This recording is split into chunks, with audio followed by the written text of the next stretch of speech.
पहले के ब्राह्मण जब मंत्र बोलते थे तो यज्ञ कुंड में अपने आप अग्नि प्रज्वलित होती थी, यानी कह सकते हैं कि इनके मुंह से आग निकलती थी। लेकिन अभी क्या देखा जाता है, धुआं निकलता है। तो पहले और आज के ब्राह्मणों में, हाँ, ये एक्चुअली बहुत अच्छी बात नहीं है, क्योंकि ये शास्त्रों में इस तरह नहीं बताया गया। ओम नमो भगवते वासुदेवाय। ओम नमो भगवते वासुदेवाय। ओम नमो भगवते वासुदेवाय। नारायणं नमस्कृत्य नरं चैव नरोत्तमं देवीं सरस्वतीं व्यासं ततो जयमुदीरये। नष्टप्रायेषु भद्रेषु नित्यं भागवत सेवया भगवती उत्तमश्लोके भक्तिर्भवति नैष्ठिकी। मूकं करोति वाचालं पंगुं लंघयते गिरिं यत्कृपातमहं वन्दे श्रीगुरुं दीनतारिणं। कथाञ्चन स्मृते अस्मिन् दुष्करं सुकरं भवेत् विस्मृते विपरीतं स्यात् श्रीचैतन्यं नमामि तं। योऽन्तः प्रविश्य मम वाचि मां सुप्तां सञ्जीवयत् अखिलशक्तिधरः स्वधाम्ना अन्यांश्च हस्तचरणश्रवणत्वगादीन् प्राणान् नमो भगवते पुरुषाय तुभ्यम्। अजानुलम्बितभुजौ कनकावदातौ संकीर्तनैकपितरौ कमलायताक्षौ विश्वम्भरौ द्विजवरौ युगधर्मपालौ वन्दे जगत्प्रियकरुणो करुणावतारौ। नाहं विप्रो न च नरपतिर्नापि वैश्यस्य न शूद्रो नाहं वर्ण्य च गृहपतिर्न वनस्थो यतिर्वा किन्तु प्रोद्यं निखिलपरमानन्दपूर्णामृताब्धैर्गोपीभर्तुर्पदकमलयोर्दासदासानुदासहम्।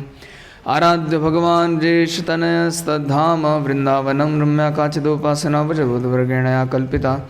श्रीमद्भागवतं प्रमाणमवलं प्रेमापमार्थो महान् श्रीचैतन्यमहाप्रभोर्मतमिदं तत्रादरनापरः।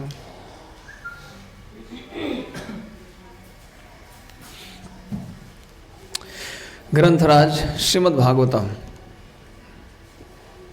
चतुर्थ स्कंद। चतुर्थ स्कंद का नाम क्या है? प्रभुपाद जी ने क्या नाम दिया है? चतुर्थ आश्रम की उत्पत्ति। इसके अंतर्गत ध्रुव महाराज के वंशजों का वर्णन।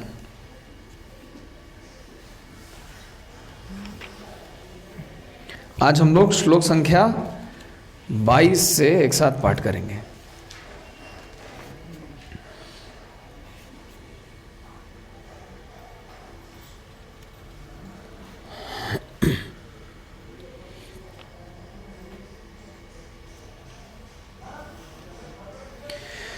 किं वा होवेन उद्दिश्य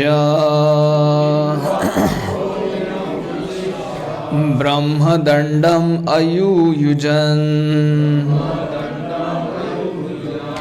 दण्डव्रतधरे राज्ञी मुनयो धर्मकोविदा। किं वा होवेन उद्दिश्य ब्रह्मदण्डम् अयुयुजन् दण्डव्रतधरे राज्ञी मुनयो धर्मकोविदा। किं वा होवेन उद्दिश्य ब्रह्मदण्डम् अयुयुजन् दण्डव्रतधरे राज्ञी मुनयो धर्मकोविदा। शब्दार्थ। किम क्यों, वा भी, अहम पाप कर्म, वेने या वेन, अच्छा वेन, वेन को, उद्देश्य, हाँ वेने, एक्चुअली वेने ही होना चाहिए, वेन को है। उद्देश्य देख कर ब्रह्मदंडम, ब्राह्मण का शाप, अयुयुजन दंडित करना चाहा, दंड व्रत धरे, जो दंड के डंडे को धारण करता है, दंड के डंडे को, पहला द है फिर दूसरा ड है, दंड के डंडे को, ये डंडा है, ये डंडा है, इसको बोलते डंडा। और दंड यानी कि शास्ति, जो दंड के डंडे को धारण करता है। हाँ, इससे हिंदी सुधर जाएगी बोलने से। दंड के डंडे को धारण करता है, क्यों द ढ। हाँ, रागी राजा को, मुनयः मुनिगण, धर्म को विदा, धर्म से पूरी तरह ज्ञात। अनुवाद। विदुर ने आगे कहा कि महान धर्मात्मा ऋषियों ने राजा वेनु को, जो स्वयं दंड देने वाले दंड को धारण करने वाला था, क्यों कर शाप देना चाहा और इस प्रकार उसे सबसे बड़ा दंड ब्रह्म शाप दे डाला। प्रश्नवाचक है, तो प्रश्नवाचक को कैसे पढ़ना है? प्रश्न की तरह पढ़ना है, तो सुन के समझ में आना चाहिए प्रश्न है। विदुर ने आगे पूछा कि महान धर्मात्मा ऋषियों ने राजा वेन को, जो स्वयं दंड देने वाले दंड को धारण करने वाला था, क्यों कर शाप देना चाहा और इस प्रकार उसे सबसे बड़ा दंड ब्रह्म शाप दे डाला। ऐसे बोलने से समझ में आएगा कि प्रश्न है, ब्रह्म शाप दे डाला, तो क्या फिर समझ में नहीं आएगा कि प्रश्न है? तो प्रश्न को प्रश्न की तरह करना है। प्रश्नवाचक, विस्मय आदि बोधक, ये सारे जो चिन्ह हैं क्यों इस्तेमाल किए जाते हैं? ताकि इसको पढ़ के इसको सुनने वाले को ही समझ में आ जाए क्या बात बोल रहे हैं। तात्पर्य, श्रील प्रभुपाद के द्वारा ऐसा ज्ञात है कि राजा हर एक को दंड दे सकता है, किंतु इस प्रसंग में प्रतीत होता है कि ऋषियों ने उल्टे राजा को दंडित किया। अवश्य ही राजा ने कुछ गंभीर कार्य किया होगा, अन्यथा ऋषियों ने, जिनसे अत्यधिक सहिष्णु होने की अपेक्षा की जाती है, धार्मिक चेतना में अग्रसर होने पर भी उसे क्यों दंडित किया? यह भी प्रतीत होता है कि राजा ब्राह्मण संस्कृति से पृथक सत्ता नहीं रखता था। राजा के ऊपर ब्राह्मणों का नियंत्रण रहता था और आवश्यकता पड़ने पर वे राजा को किसी हथियार से नहीं वरन ब्रह्म शाप के मंत्र से पदच्युत कर सकते थे या उसका वध कर सकते थे। ब्राह्मण इतने शक्तिशाली थे कि उनके शाप से लोग तुरंत मर जाते थे। तो वेण महाराज की कथा है। तो वेण महाराज जो हैं ये बहुत ही खतरनाक राजा थे। इनके बारे में वर्णन आएगा कि बचपन में जब मित्रों के साथ खेलते थे तो अपने दोस्तों को मारे डालते थे खेलने जाते थे और हत्या करके आते थे। और इनके पिता बड़े परेशान थे, रोज रोज इनके नाम से कंप्लेंट, रोज शिकायत। किसी को थप्पड़ मारना और किसी को जान से मारना, इसमें बहुत अंतर है। तो ये जान से मार देते थे, इतने निर्दयी, इतने क्रूर। और इस प्रकार के पुत्र को प्राप्त करके इनके पिता को बड़ा कष्ट हुआ। इतना कष्ट हुआ कि संसार के प्रति विरक्ति आ गई। तो कभी कभी ये प्रश्न आता है कि महान भक्तों के जीवन में ऐसा क्यों होता है कि उनके पुत्र कभी कभी अभक्त हो जाते हैं, या अभक्त छोड़िए, मतलब भक्ति में एक साधारण सुसंस्कृत चरित्रवान व्यक्ति की तरह भी जीवन व्यतीत नहीं करते। किसी किसी के जीवन में ऐसा होता है। तो क्यों होता है? नहीं, ये भगवान की व्यवस्था है उस व्यक्ति को इस जगत की आसक्ति समाप्त करने के लिए। उसकी पूरी आसक्ति कट जाएगी, कोई आसक्ति नहीं रहेगी, पूरा अनासक्त है। अरे बेकार है, छोड़ दो इसको, इस दुनिया को छोड़ दो तो कहाँ जाओ? भगवत धाम। तो ये सबको, इसको बोलते हैं विहंगावलोकनम। विहंग, विहंग यानी कि बाज, पक्षी। बाज नहीं, एक्चुअली पक्षी। विहंगावलोकनम, तो किसी एक स्थान को, किसी एक मैदान को पक्षी कैसे देखता है? बहुत ऊंचाई से देखता है। चूंकि बहुत ऊंचाई से देखता है इसलिए उसको पूरा मैदान एट अ ग्लांस, एक बार में दिख जाता है। तो एक किसी प्रसंग को पूरे वृत्तांत में समझना चाहिए कि पूरा वृत्तांत क्या है, पूरी कथा क्या है। उस कथा में एक छोटा सा प्रसंग आया है, हाँ, पूरे वृत्तांत में ये कहाँ पे फिट होता है, यहाँ तक कहानी कैसे आई। अगर इस प्रकार से ऊपर से देखेंगे तो समझ में आएगा, ओ अच्छा, इसके बाद वो होना था, इसके पहले ये हुआ था, इसलिए ऐसा हुआ। ओहो, सब कुछ भगवान की व्यवस्था थी, मुझे तो समझ में ही नहीं आया। इसको बोलते हैं विहंगावलोकनम। तो ये बहुत जरूरी है कि हम ओवरऑल पिक्चर देखें, पूरी तस्वीर को देखें कि आखिर बात क्या है, आखिर ऐसा हुआ क्यों, और वेण का वध क्यों करना पड़ा। क्योंकि वेण ने ये घोषणा कर दी थी कि मैं ही विष्णु, मैं ही भगवान हूं। राजा है ना भगवान का प्रतिनिधि, राजा के शरीर में सारे देवताओं का वास है, तो राजा की पूजा करो। ये फिलोसफी गलत नहीं है, लेकिन राजा की पूजा तो करो, लेकिन साथ में देवी देवताओं की भी करो, भगवान की भी करो। साक्षात हरित्व है ना, हरित्व, उसमें हरित्व का गुण है, यानी कि वो हरि नहीं है, हरित्व है, हरि के समान है। तो हरि के समान पूजा जाना चाहिए, लेकिन हरि नहीं है। इसका ये मतलब नहीं कि वो हरि को हटा के खुद ही बैठ जाएगा वहां पे। तो काय का हरि, तो हरित्व नहीं है, तो बदमाश है। वेण ने यही किया था, सब यज्ञ बंद, खाए के यज्ञ चलना है। हाँ, क्यों घी की आहुतियां दे रहे हो यज्ञ में बड़ी बड़ी, कोई आवश्यकता नहीं, मैं भगवान हूं, मेरी पूजा करो। ब्राह्मणों ने बोला अच्छा तुम भगवान हो, हैं? एक मंत्र बोला वहीं खत्म। शक्ति देखिए ब्राह्मणों की,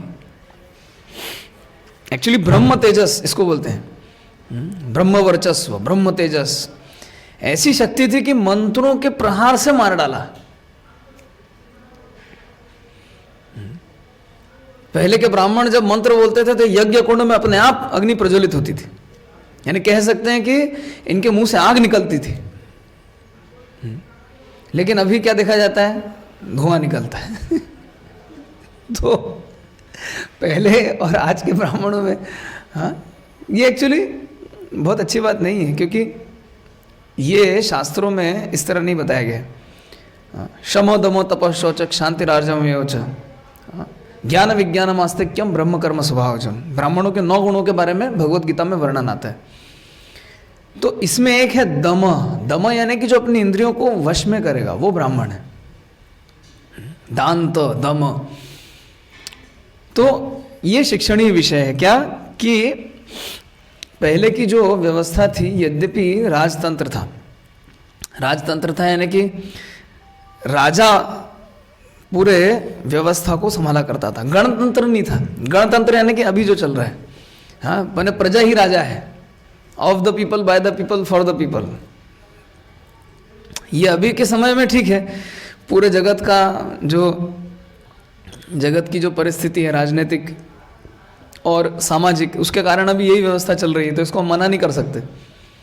लेकिन ये जो राजतंत्र था, ये राजतंत्र यानी कि ये तानाशाही नहीं थी। तानाशाही यानी कि वो जो बोल देगा फाइनल, बस उसके ऊपर बोलने वाला कोई नहीं, इसको बोलते हैं तानाशाही। लेकिन ये तानाशाही नहीं है, राजतंत्र है। राजतंत्र यानी कि यहाँ पे एक ब्राह्मणों का एक दल है जो राजा को क्या बताता है, सही दिशा निर्देश देता है कि राजन क्या करना है। राजा को भी समझ में नहीं आता तो फिर ब्राह्मणों से मंत्रणा करते हैं, बताइए वेद क्या कहते हैं, बताइए शास्त्र क्या कहते हैं, इस परिस्थिति में क्या करना चाहिए, क्या फैसला लेना चाहिए। ये सारी शिक्षा कौन देते थे, ब्राह्मण। अब जब इन्हीं ब्राह्मणों ने देखा कि ये जो तथाकथित राजा हैं ये क्या है, ये तो पूरे धर्म के सिस्टम को ही बदल रहे हैं, टॉपसी टर्वी, यानी कि बोल रहे हैं मैं ही भगवान हूँ, यज्ञ करने की क्या जरूरत है। हाँ, सब ब्राह्मणों के यज्ञ बंद करवा दिए जबरदस्ती। तो ना, अच्छा तुम्हारी इतनी ताकत, लो मंत्र बोला, खत्म। यानी कि देखिए कितनी शक्ति। श्रील प्रभुपाद यहाँ पे यही कह रहे हैं, यह भी प्रतीत होता है कि राजा ब्राह्मण संस्कृति से पृथक सत्ता नहीं रखता था, इसकी अलग सत्ता नहीं है, यानी कि ये ब्राह्मणों पर निर्भरशील है। देखिए वर्णाश्रम व्यवस्था में सारे वर्ण, सारे आश्रम एक दूसरे पर निर्भर करते हैं। जो 4 आश्रम हैं, ब्रह्मचारी, गृहस्थ, वानप्रस्थ, संन्यास, इसमें 3 आश्रम तो वैराग्य के हैं। ब्रह्मचारी वैराग्य के लिए है, वानप्रस्थ वैराग्य के लिए, और संन्यास तो है वैराग्य। ये तीनों किस पर निर्भरशील है? गृहस्थ पे। गृहस्थ किस पर निर्भरशील है? इन तीनों पे। किसके लिए? आध्यात्मिक ज्ञान के लिए। ये तीनों किसके लिए निर्भरशील है? गृहस्थ पे। अपनी देखभाल के लिए, समाज को चलाए रखने के लिए। सब छोड़ छाड़ के चले जाएंगे तो दुनिया कैसे चलेगी? तो गृहस्थ लोग चलाएंगे। ये जो वर्ण व्यवस्था है, ब्राह्मण, क्षत्रिय, वैश्य, शूद्र, श्रील प्रभुपाद कई बार इसका उदाहरण देते हैं। हमारे शरीर में जैसे 4 डिपार्टमेंट हैं। हाँ, हेड डिपार्टमेंट, बुद्धि का कार्य कौन करते हैं? ब्राह्मण। आर्म्स डिपार्टमेंट, प्रतिरक्षा का कार्य कौन करते हैं? क्षत्रिय। कभी कोई खतरा आता है तो हम सिर नहीं मार देते उसके ऊपर कोई खतरा आता है तो हम हाथ से उसको दूर करने का प्रयास करते हैं। कभी कभी कोई बड़ा हीरो होता है तो सिर से भी प्रहार करता है वो, लेकिन साधारण तौर पर कोई सामने कोई बाधा आने पे, विपत्ति आने पे स्पॉन्टेनियसली, स्वतः स्फूर्त रूप से हमारा हाथ सामने आता है रक्षा करने के लिए। क्षत्रिय का कार्य है। इस पूरे ढांचे को ढोने वाले कौन है? बड़े बड़े पैर, शूद्र। और इसकी देखभाल कहाँ से होती है? पोषण कहाँ से मिलता है? कृषि, गोरक्षा, वाणिज्यम, वैश्य कर्म स्वभावजम, पेट से। ये पूरा सिस्टम, ये पूरी प्रणाली जो है, ये एक साथ कार्य करती है। इसमें से कुछ भी एक कम ज़्यादा हो जाने पे क्या होगा? व्यवस्था सुचारू रूप से कार्य नहीं करेगी। पैर नहीं होंगे तो चल नहीं पाएगा, कहीं जा नहीं पाएगा, पंगु हो जाएगा, लंगड़ा हो जाएगा। हाथ नहीं होंगे तो कार्य नहीं कर पाएगा। पेट खराब होगा तो खाएगा बहुत लेकिन पचेगा नहीं, शरीर को ताकत ही नहीं मिलेगी। लेकिन अगर सिर नहीं होगा तो उसका जीवन नहीं चलेगा। ये समस्या है। तो सिर होना बहुत जरूरी है। लेकिन सिर अपने आप में सब कुछ नहीं है, ये बात भी है। सिर भी अपने आप में, तो केवल ब्राह्मण हो जाएंगे तो काम कौन करेगा? रक्षा कौन करेगा? अनाज कौन उगाएगा? सब ब्राह्मण हो गए, सब बैठ के जप कर रहे हैं, सब बैठ के अपने शास्त्र पढ़ रहे हैं, सब बैठ के क्लास दे रहे हैं, तो हो गया, चल गई सारी सिस्टम। नहीं, तो व्यवस्थापकों की आवश्यकता है, क्षत्रियों की आवश्यकता है। इन सब का पेट कौन भरेगा? वैश्यों की आवश्यकता है। इसके लिए वाणिज्य की आवश्यकता है, ट्रेड एंड कॉमर्स, है ना। गौ रक्षा कौन करेगा? इसके लिए वैश्यों की आवश्यकता है। और शारीरिक परिश्रम करने वालों की भी आवश्यकता है। बगैर उनके नहीं चल सकता। आप पैर काट दीजिए, पूरा ऊपर का धड़ बहुत बढ़िया है, वो एक जगह बैठा रहेगा, कुछ कर ही नहीं पाएगा। ज़्यादा से ज़्यादा शीर्षासन कर लेगा। दोनों हाथों को ऐसे लगा के जो ठूंठ है अपना धड़ जो है वो उल्टा कर सकता है, इससे ज़्यादा कुछ नहीं कर सकता हो। वो प्रयास करके भी हाथ पे नहीं चल पाएगा। तो पूरी की पूरी जो वर्णाश्रम की प्रणाली है क्या है? एक दूसरे पे निर्भरशील है। तो जब ब्राह्मणों ने देखा कि राजा ढंग से कार्य नहीं कर रहे हैं तो उन्होंने क्या किया? राजा को शाप दे डाला। जब राजा देखते थे कि ब्राह्मण अच्छे से कार्य नहीं करते थे, राजा का कर्तव्य था कि सभी वर्ण और सभी आश्रमों के लोग अपने अपने कर्तव्य का निर्वहन करें।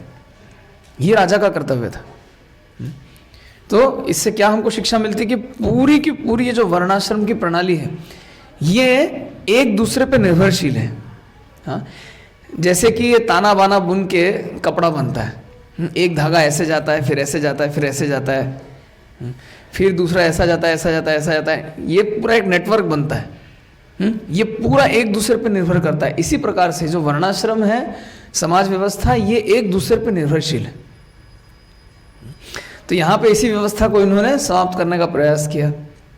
ग्रंथराज श्रीमद् भागवतम की जय, श्री श्री अद्वैत आचार्य प्रभु की जय, जगत गुरु श्रील प्रभुपाद की जय, समवेत गौर भक्तवृंद की जय, निताय गौर प्रेमानंदे, हरि हरि बोल।